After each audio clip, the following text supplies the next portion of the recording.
For today's video nga mga quiz, papunta nga tayo ngayon sa LTO Taguig Extension para magparehistro na naman ng motor. Pagpasok ko nga nagtanong muna ako sa guard. Dalawa kasi parking nila dito. Boss, may parking naman dun no? Pwede mag-park doon.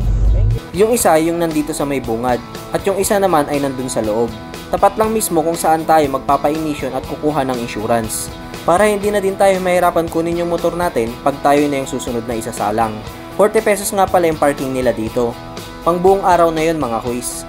Pwede ka na maglabas-pasok sa parking nila basta wag mo iwawala yung ticket na ibibigay nila. Malawak din yung parking nila dito mga quiz. Kaya sure na hindi mauubusan ng pwesto at hindi ka mag-aalala na baka magasgasan yung motor mo. Dito nga mga quiz, huwag kayong matakot na baka fixer na yung kausap nyo. Normal na kasi yun na may mag-a-assist sa inyo, lalo na sa emission. Mga naka-uniform naman sila kaya all goods lang. Pagtapos ko nga mag-park, nagpa-xerox muna ako ng ORCR. Mabilis naman na ngayon ang proseso pag magpaparehistro. Pagtapos magpa-xerox, rekta na agad sa emission cashier para magbayad. Kinagandahan nga lang dito sa LTO Taguig Extension, kung wala ka pang insurance, pwede ka na din kumuha sa kanila. Hindi ka nalalayo at isang bayaran na lang. Pagtapos magbayad, meron silang number na ibibigay sa'yo. At nandun yung amount na binayaran mo. 1,275 nga pala yung binayaran ko mga quiz. Emission at insurance na yun. Alam ko medyo mahal kumpara sa iba. Pagtapos nga natin maghintay ng ilang minuto, tinawag na yung number natin. Kaso dito nagka-problema pa tayo. Wala pa kasi akong plate number galing sa LTO pero meron na sa papel. Ako ba? Yung nagpagawa ng plaka na wala pa, hindi pa narating, doon muna sa baba. Ayan, si Deng. Deng? Apo. Sir, sa baba lang muna, wala pang plaka niya. Mamaya na lang pa. Sa baba lang muna, sa gilid ko lang. Habang dito narating ito ng gawang plaka. Pero hindi naman yun yung problema. Ang kailangan kasi natin yung bagong standard size ng plate number, kaya kailangan ko pa magpagawa. Syempre dito sa LTO Taguig Extension, hindi ka na nila papahirapan. Hanapin mo lang kung sino yung nag-assist sa'yo sa emission. Sabihin mo sa kanya na magpapagawa ka ng temporary plate number. Matik na yun, hihintayin mo na lang.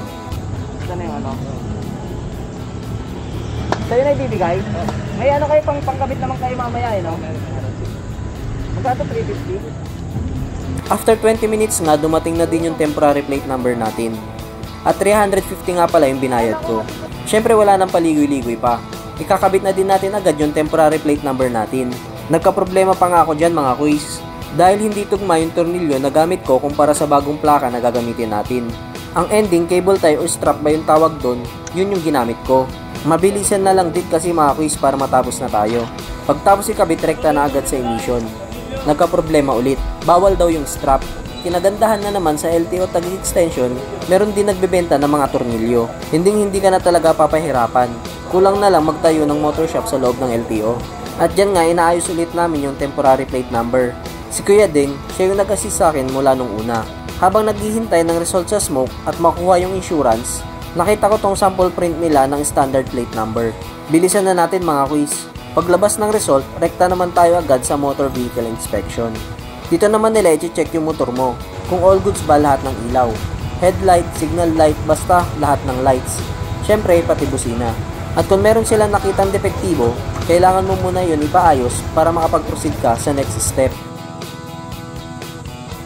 At dun na sa mismong loob ng LTO kung nasaan na tayo. Pagpasok mo, bigay mo yung papel sa guard. Dadaan siya ng inspector, evaluator hanggang tawagin yung pangalan mo at ituro ka sa cashier. Congrats pag ganon. Ibig sabihin wala silang nakitang problema sa motor mo. Pagbayad mo sa cashier, antay ka lang at doon na ibibigay yung bago mong OR. So, pauwi na tayo mga quiz. At gumilid lang muna ako dito sa may gilid kasi may gusto ko ipakita sa inyo para mas malinaw. So, sa ngayon medyo nanibago ako ngayon 2024 na registration ng motor compared last year kasi maraming nawala tulad nung pag lalagin ng sa portal. Kung naalala nyo yun sa mga portal sa account, gagawa ka ng account kung yung registration lang gagawin mo.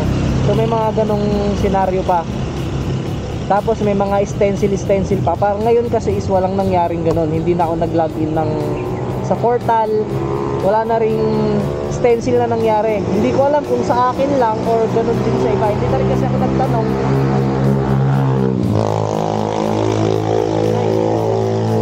Yun, hindi na nga rin kasi ako nagtanong sa iba kung same lang din yung scenario nila sa akin. Pakita ko lang sa inyo yung ano natin, yung bagong OR.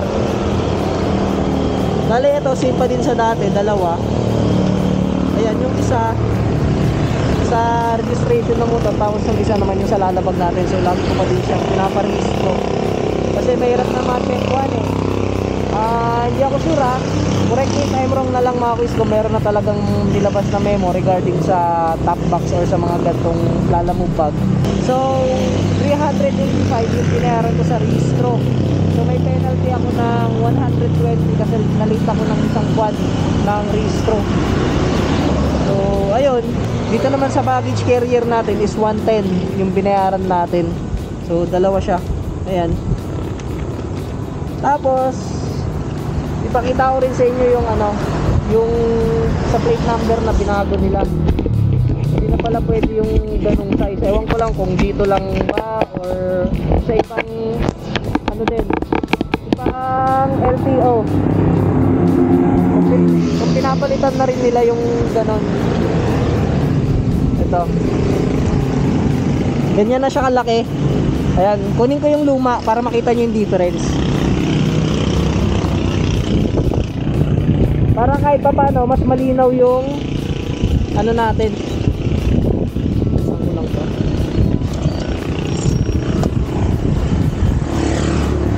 Ayan.